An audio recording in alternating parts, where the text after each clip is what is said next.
우리들이 그 모세의 마지막 고별 설교 이 신명기를 같이 살펴보고 있습니다.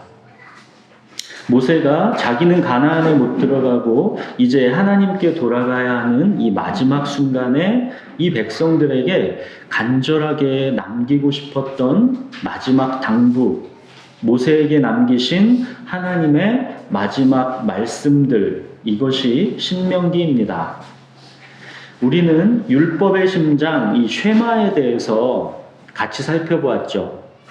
오직 여호와는 유일한 여호와이시니 너희는 마음을 다하고 뜻을 다하고 힘을 다하여 주 너의 하나님을 사랑하라.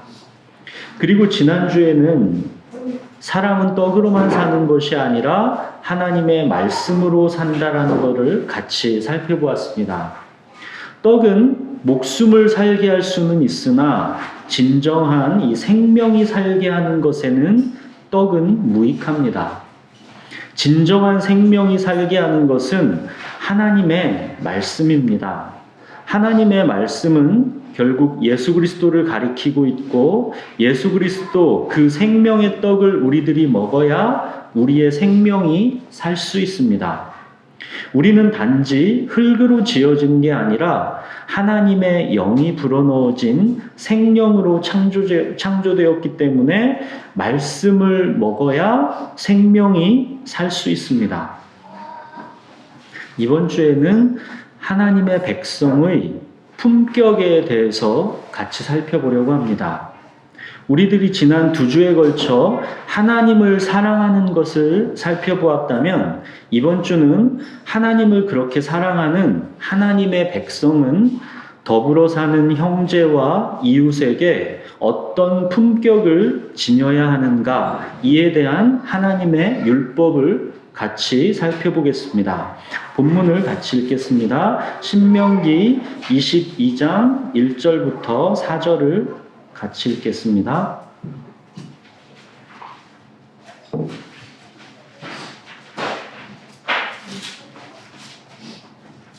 22장 1절부터 4절 찾으셨으면 우리 한 절씩 번갈아 읽겠습니다.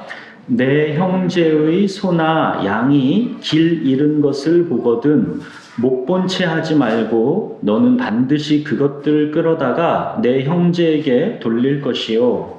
내 형제가 내게서 멀거나 또는 내가 그를 알지 못하거든 그 짐승을 내 집으로 끌고 와서 내 형제가 찾기까지 내게 두었다가 그에게 돌려주시니 나귀라도 그리하고 의복이라도 그리하고 형제가 잃어버린 어떤 것이든지 내가 얻거든 다 그리하고 못 본 채 하지 말 것이며 내 형제의 나귀가 소가 이에 넘어진 것을 보고는 못 본 채 하지 말고 너는 반드시 형제를 도와 그것들을 일으킬지니라. 네, 이 말씀을 읽으면 여러분의 마음이 어떠세요? 마음이 따뜻해지지 않나요? 그리고 하나님의 계명이 보시면 추상적이지가 않고 현실적이고 아주 구체적이고 실천적이라는 것을 알 수가 있습니다. 하나님의 율법의 특징은 이런 면이 있습니다. 하나님의 율법은 크게 2가지입니다. 하나님을 사랑해라, 이게 첫 번째고 내 이웃을 사랑하라, 이게 2번째입니다. 하나님을 사랑하라는 계명은 그 특징이 순결하고 절대적입니다. 마음을 다하고 뜻을 다하고 힘을 다하라, 그렇게 하죠. 한 점의 얼룩도 없이 순결하게 그렇게 하나님을 사랑하라고 당부하십니다. 그런데 이웃을 사랑하라는 계명을 보시면 참으로 구체적이고 현실적이고 실천적인 내용으로 자세하게 풀어준 것을 볼 수가 있습니다.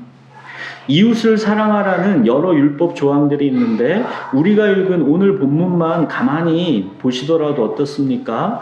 매우 구체적이고 현실적이고 실천적이다라는 것을 알 수가 있습니다. 내 형제의 소나 양이 길을 잃은 것을 보면 못 본 채 하지 마라. 너는 반드시 그것들을 끌어다가 내 형제에게 돌려주어라. 내 형제가 내게서 멀거나 또 내가 그를 알지 못하는 사람이어도 그 짐승을 네 집으로 끌고 가서 내 형제가 찾기까지 네가 잘 보관해 두었다가 그에게 돌려주어라. 그러죠. 율법을 이렇게 구체적으로 주셨으니까 핑계할 수가 없습니다. 어떻게 지키고 살아야 하는가가 명확합니다. 내 이웃을 내 몸과 같이 사랑하라는 말씀이죠. 구체적으로 이렇게 사랑하고 살아라 하시는 하나님의 말씀입니다. 이것이 하나님의 백성의 품격이다 하시는 겁니다.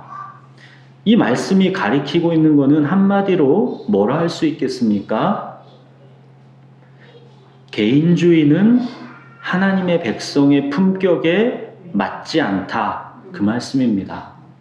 개인주의는 하나님의 백성의 품격에 맞지 않다. 그 말씀입니다.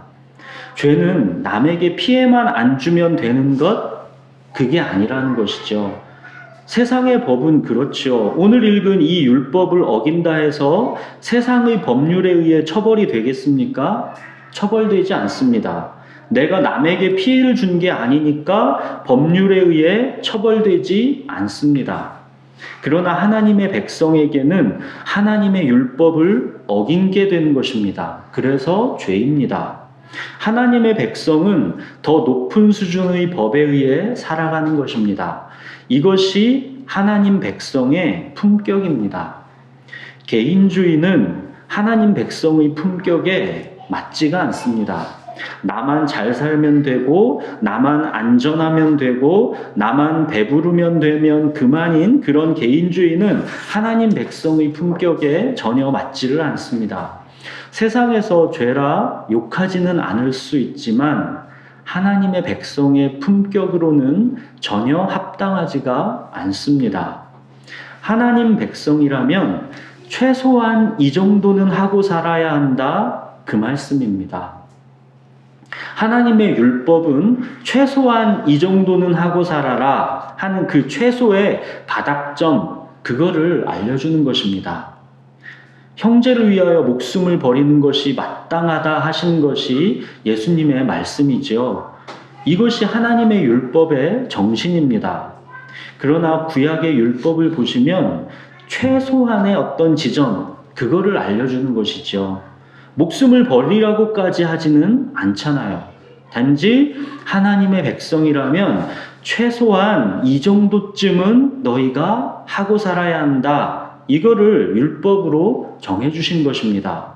그 최소한 바닥이 어디냐? 형제의 아픔과 고통을 모른 채 하지 말아라. 그 말입니다.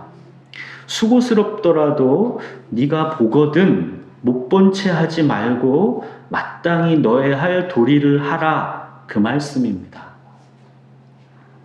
보거든, 이 말이 참 중요합니다. 보거든.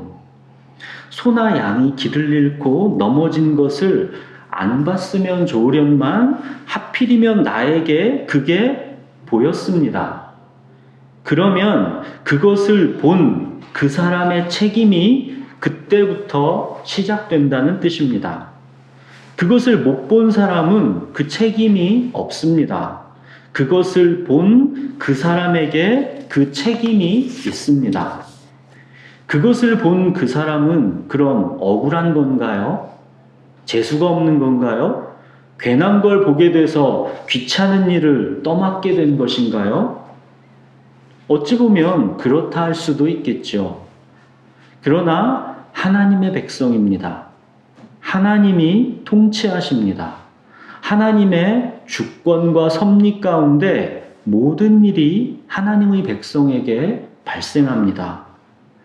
내가 그것을 보았다면 그거는 우연이 아닙니다. 하나님께서 그것을 나에게 보이신 것입니다. 하나님께서 나에게 그것을 보이셔서 나의 구체적인 사랑의 실천을 명령하시는 것입니다. 그리고 더 나아가서 그것이 결코 귀찮은 수고가 아니라는 것이죠. 어려움과 고통에 처한 그 형제를 위해 내가 무엇을 해줄 수 있다라는 것이 참으로 다행스러운 일입니다. 나에게 그렇게 사랑을 베풀 수 있는 기회를 하나님께서 주셨다라는 것이 참으로 감사한 일입니다. 하나님께서 나에게 그것을 보게 하신 것은 나를 귀찮게 하신 게 아니라 나에게 사랑할 수 있는 기회를 주신 것이므로 감사한 일인 것입니다. 세상이 삶을 바라보는 관점과 하나님의 백성이 삶을 바라보는 관점은 이런 면에서 완전히 다릅니다. 세상은 부담스럽고 귀찮은 일이라 하는 것을 하나님의 백성은 도울 수 있는 기회를 주신 하나님께 감사하는 것입니다. 이렇게 도움을 받고 도움을 주는 그런 사랑의 나눔과 실천을 통해서 하나님께서는 삶을 만들어 가십니다. 삶을 창조해 가십니다. 자기만 배부르고 자기만 먹이는 삶이 우리는 안전하고 좋을 것 같다고 생각하지만 그거는 결코 그렇지가 않습니다. 하나님께서 인간에게 생명을 불어넣어 주셨을 때 그 생명이 충만하게 사는 것은 서로 사랑을 나누고 실천할 때 그곳에서 샘솟게 하셨지, 개인주의로 나만 잘 살면 된다 하면서 그렇게 사는 곳에 충만한 생명력이 솟아날 수는 없는 것입니다. 사람을 살게 하는 것은 영이지 육이 아닙니다. 개인주의는 육만을 배부르게 하는 것입니다. 영을 살찌우지 못합니다. 내가 만약 형제 곤경을 보게 되었다면 그거는 내가 조금 더 충만하게 하나님의 생명으로 살아갈 수 있는 기회의 문이 열린 것입니다. 그것을 보게 하신 것은 하나님의 초대이지 하나님이 그 사람에게 억지로 짐지우는 것이 아니라는 것입니다. 예수님께서 그러셨죠. 내 멍에는 쉽고 가볍다. 보게 하신 분이 하나님이십니다. 하나님께서 그렇다면 그 이후의 일도 주관하시는 겁니다. 그렇게 작은 사랑의 실천과 나눔을 통해서 하나님은 우리들이 풍성한 생명을 누리면서 살기를 기뻐하신다라는 것입니다.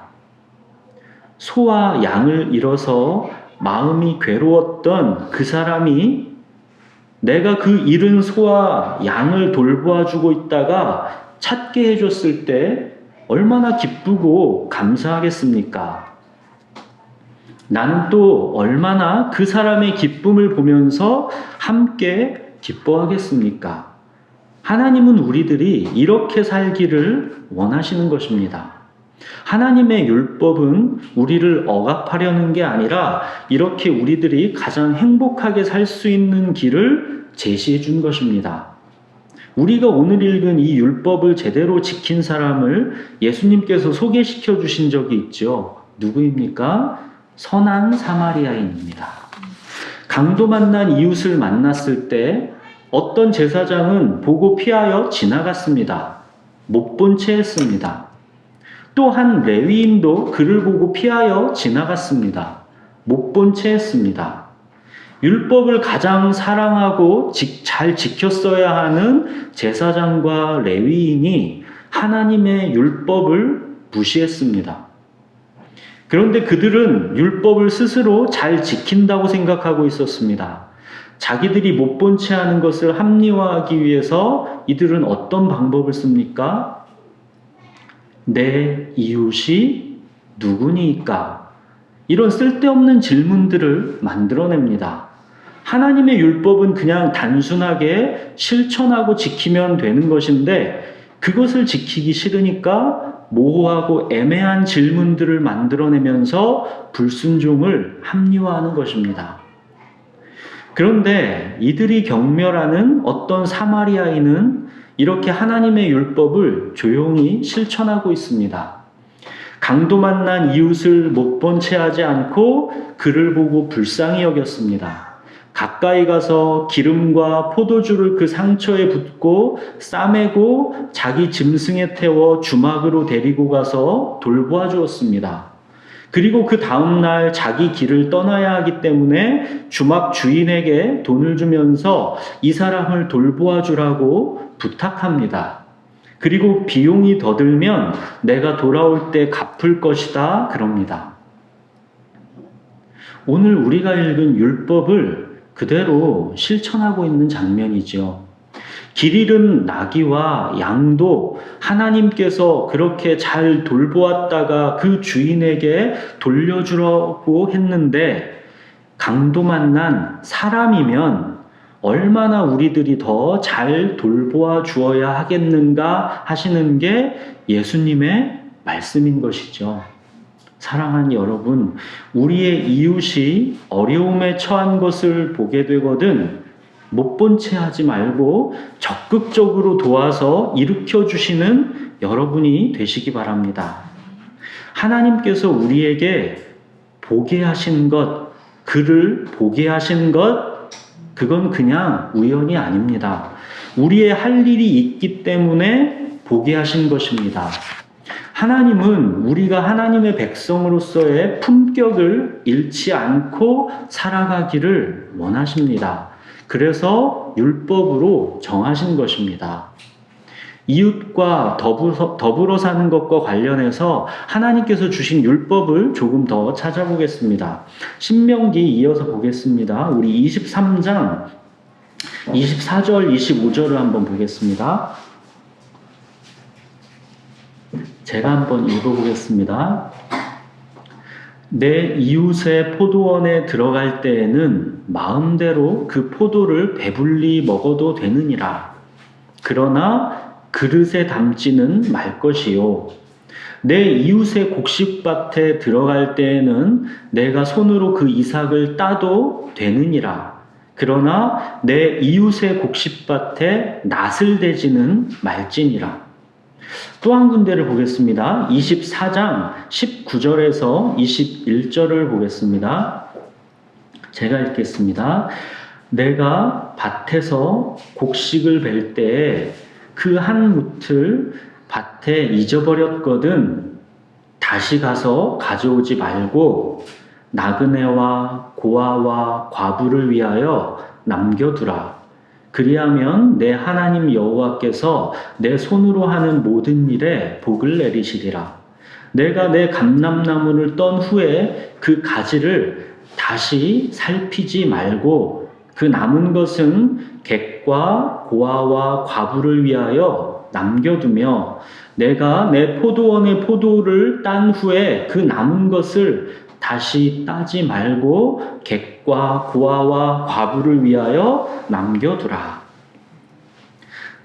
한 군데 찾아본 거는 가난한 하나님의 백성의 품격을 가르치고 있고 또 한 군데는 부유한 하나님 백성의 품격을 가르치고 있습니다.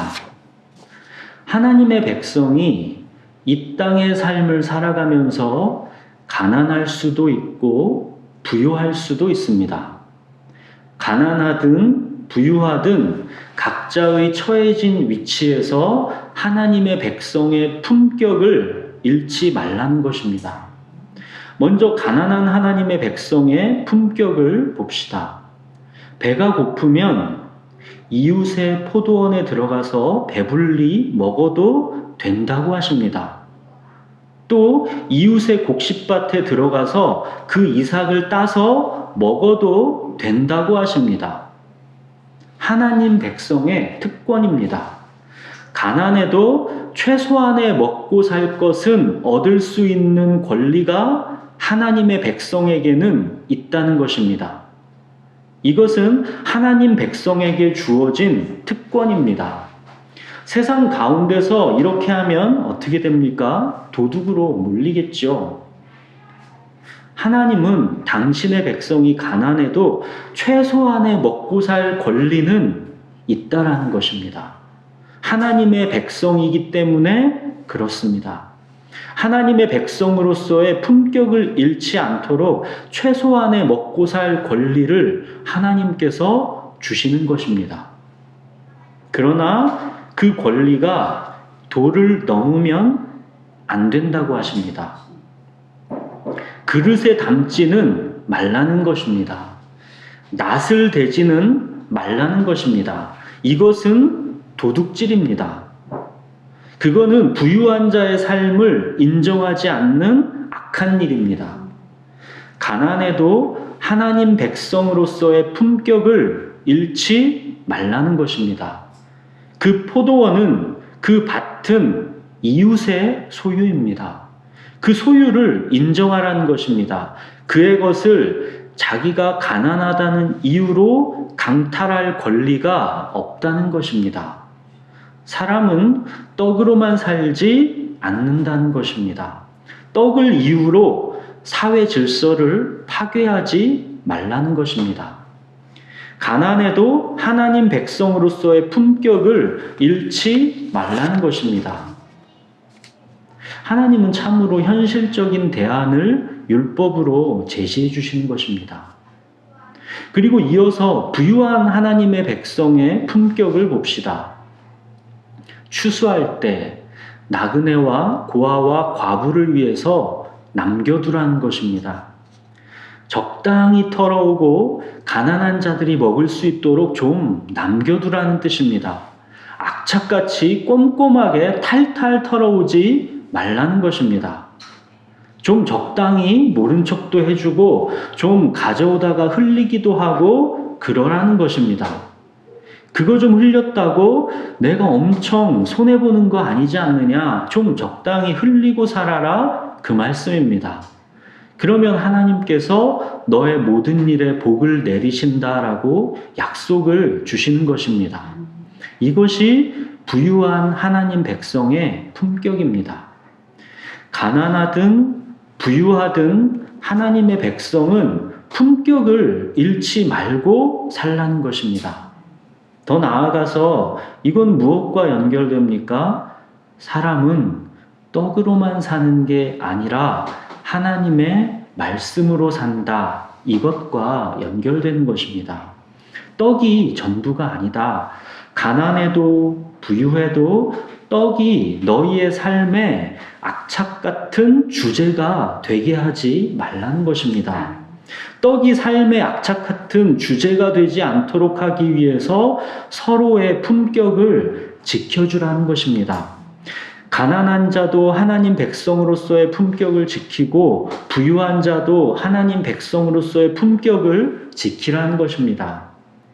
너희가 서로 품격을 지키고 살 수 있도록 내가 너희의 삶을 책임져 주신다. 그 말씀입니다. 하나님이 주시는 율법이 참 요즘 세상에 비추어 볼 때 따뜻하고 합리적이지 않습니까? 가난해도 비굴하지 않게 자기 먹을 것을 요구하고 그러면서도 부유한 자를 존중할 수 있고 또 부유해도 따뜻하게 가난한 사람을 배려하고 그 부유함에 악착같이 집착하지 않는 모습들이 참 보기가 좋지 않습니까? 사람은 떡으로만 살지 않고 오직 말씀으로 산다는 하나님의 가장 중요한 명령이 가난하든 부유하든 누구에게나 소중하게 지켜질 수 있는 환경을 하나님께서 마련해 주시고 있는 것입니다. 하나님의 백성들이 서로 더불어 살면서 가장 중요한 율법의 신장, 쉐마를 마음에 새기고 실천하면서 살 수 있는 그 기초를 마련해 주시는 것입니다. 이것이 하나님 백성의 품격이라는 것이죠. 하나님의 율법은 이렇게 당신의 백성이 품격을 갖고 살 수 있도록 정해주신 규칙들인 것입니다. 사랑하는 여러분, 교회는 하나님의 율법이 따뜻하게 실천되는 그런 곳이어야 합니다. 교회에는 가난한 자도 있고 부유한 자도 있습니다. 가난하든 부유하든 하나님의 백성으로서의 품격을 지키면서 그렇게 살아야 합니다. 사람은 떡으로만 살지 않고 오직 말씀으로 산다라는 것을 서로에게 격려해주고 실제적으로 그렇게 살 수 있도록 환경을 서로 만들어 주어야 합니다. 그리스도의 몸된 교회가 하나님 백성으로서의 품격을 잃지 않도록 서로가 서로를 돌보아 주어야 합니다. 떡이 아닌 말씀에 집중하며 살 수 있도록 서로 격려해 주어야 합니다. 그리스도인의 삶의 주제는 떡이 아니라 말씀이어야 합니다. 그렇게 되기 위해서 이웃을 내 몸과 같이 사랑하라는 하나님의 율법이 따뜻하게 지켜져야 합니다. 오늘은 이웃을 내 몸과 같이 사랑하라 하시는 하나님의 율법을 우리들이 같이 살펴보았습니다. 이웃을 사랑하라 하시는 하나님의 율법에서 우리는 이것을 배웁니다. 첫째, 개인주의는 하나님 백성의 품격에 맞지가 않는다는 것입니다.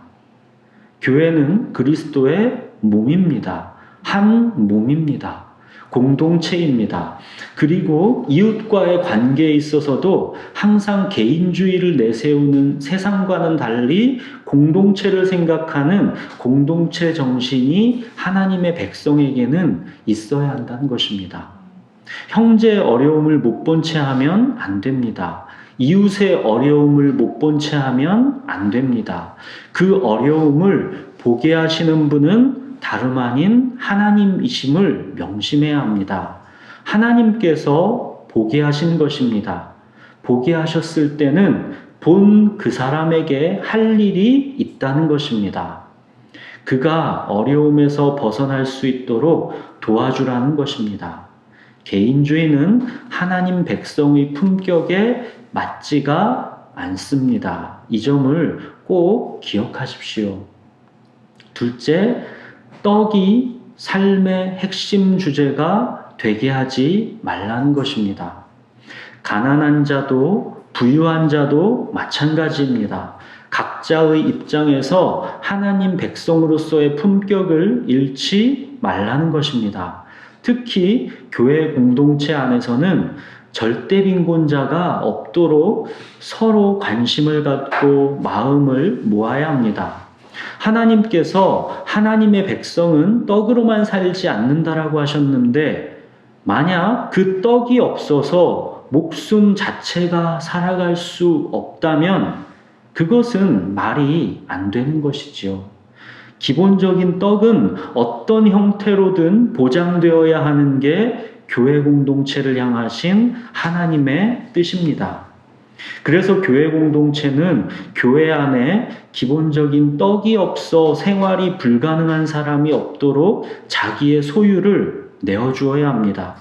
넉넉히 교회에 내어주는 습관을 들이셔야 합니다.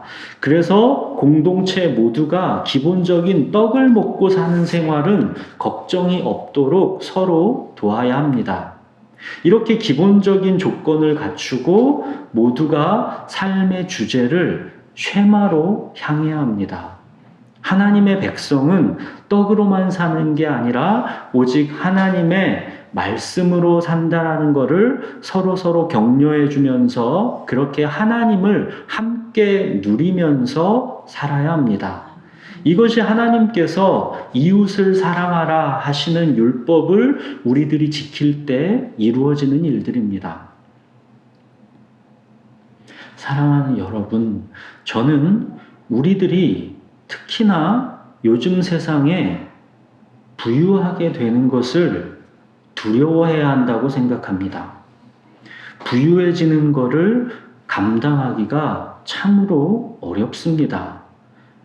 부유해지면 하나님의 백성의 품격을 지키기가 점점 어려워집니다. 이 부유함을 감당한다라는 게 참으로 어려운 일입니다. 저는 이런 면에서 이 잠언의 아굴의 기도가 참 현실적이고 적절한 기도라고 생각합니다. 나를 가난하게도 마옵시고 부하게도 마옵시고 오직 필요한 양식으로 나를 먹이시옵소서. 혹 내가 배불러서 하나님을 모른다, 여호와가 누구냐 할까 하오며, 혹 내가 가난하여 도둑질하고 내 하나님의 이름을 욕되게 할까 두려워함이니이다. 이게 아굴의 기도죠. 내가 부유해져서 하나님을 모른다 할까 두렵고, 가난해져서 하나님 백성으로서의 품격을 잃을까 봐 두렵다라는 것입니다. 부유해지면 하나님을 모른다 할까 싶지만 정말 그렇습니다. 사람은 정말 그렇습니다. 부유함을 감당할 만한 그릇이 되기가 참으로 어렵습니다. 여러분들이 지금 갖고 있는 소유에서 갑자기 복권이 당첨되고 집값이 배로 오르면서 생각지도 않은 재산이 늘어나면 여러분들은 어떨 것 같습니까? 주신 하나님의 은혜에 감사하며 내 필요 이상의 부를 흘려보낼 수 있을까요? 이게 정말 쉽지 않을 겁니다. 점점 내 필요가 늘어나겠지요. 예전엔 불필요했던 게 갑자기 필요해집니다. 이것도 필요하고 저것도 필요합니다. 이게 사람입니다. 부유함은 정말로 사람이 감당하기가 쉽지 않은 것입니다. 부유하게 되기를 소망하지 마십시오. 집값 오르는 거를 소망하지 마십시오.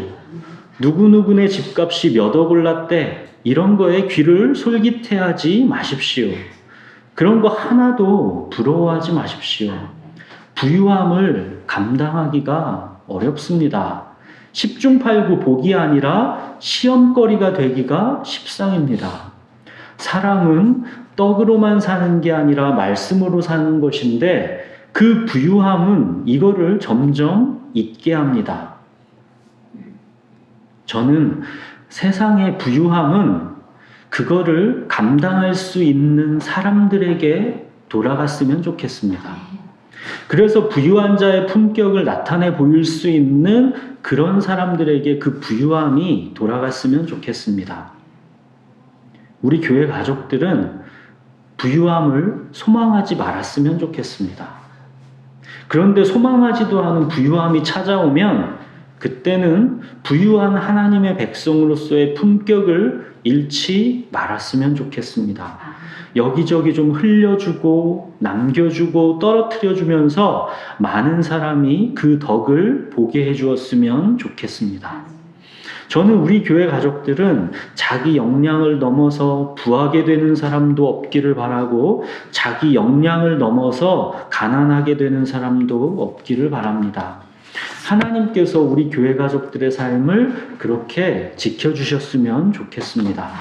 그래서 우리 교회 가족들의 삶의 관심사가 떡이 아니라 말씀이었으면 좋겠습니다. 하나님의 백성은 떡으로 사는 게 아니라 말씀으로 산다라는 게 무엇인지 충만하게 알게 되는 그런 교회였으면 좋겠습니다.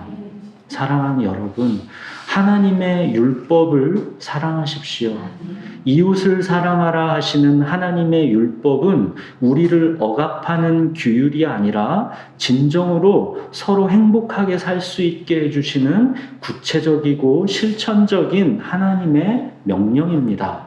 하나님의 백성으로서의 품격을 잃지 말고 살아가시기 바랍니다. 개인주의는 하나님 백성의 품격과 맞지 않습니다. 세상의 풍조인 이 개인주의를 멀리 하십시오. 또 가난하든 부하든 각자의 처한 위치에서 하나님 백성의 품격을 잃지 마십시오. 떡이 삶의 주제가 되게 하지 말고 말씀이 삶의 주제가 되게 하십시오. 이것이 하나님 백성의 품격입니다. 요즘 코로나 바이러스로 온 나라가 온통 난리입니다. 대형 교회들은 할 수 없이 현장 예배를 중단할 수밖에 없게 되었습니다. 외부에서 막 핍박하는 것이면 저항하겠지만 그게 아니죠, 지금. 자칫하다가는 사회 공동체의 감염원이 되어서 교회가 해악을 끼칠 수 있다라는 판단 때문에 어쩔 수 없는 선택들을 하고 있는 것입니다. 대한민국 교회 역사상에 이렇게 예배가 중단되는 사태는 없었습니다. 일제강점기에도 계속되었던 예배가 6.25 전쟁 가운데서도 계속되었던 예배가 중단된 것입니다. 이것이 보통의 사건이 아닙니다. 예배가 무엇입니까? 다윗이 주의 집에서의 하루가 다른 곳에서의 첫날보다 좋다 했던 그 예배입니다. 나의 평생에 단 한 가지 소원이라 했던 바로 그 예배입니다. 이 예배가 중단된 것입니다. 이 예배는 일제의 핍박도 멈추지를 못했고 6.25 전쟁의 두려움도 멈추지를 못했던 그 예배입니다. 그런데 그 예배가 중단되었습니다. 지역사회에 감염원이 되면 안 되기 때문에 달리 어찌해 볼 방도가 없어서 중단되고 말았습니다. 이 예배의 중단 앞에서 만약 다윗이라면 그 마음이 어땠겠습니까? 다윗이 이 상황을 맞이했다면 다윗의 그 고통과 슬픔이 어떠했겠습니까? 나의 평생에 단 한 가지 소원이라 했던 그 예배가 중단되었을 때 다윗이라면 그 마음이 어떠했겠습니까? 요즘 일련의 사태를 지켜보면서 마음이 참 복잡하고 무겁습니다. 이게 대체 무슨 일입니까? 신천지로 시작된 이 난리가 점점 교회에까지도 이제까지 없던 어려움을 주고 있습니다. 어떻게 예배가 중단되는 이런 일들이 우리에게 벌어졌을까? 하나님은 지금 당신의 교회들을 향해서 무슨 말씀을 하시려는 것일까? 우리 그리스도인들을 향해 하나님은 무슨 말씀을 지금 하고 계신 것일까? 율법의 심장, 쉐마를 우리들이 잊고 살기 때문은 아닐까? 하나님을 마음을 다하고 뜻을 다하고 힘을 다하여 사랑하지 않는 우리들을 향한 책망은 아닐까? 또 하나님 백성의 품격을 우리들이 잊고 살기 때문은 아닐까?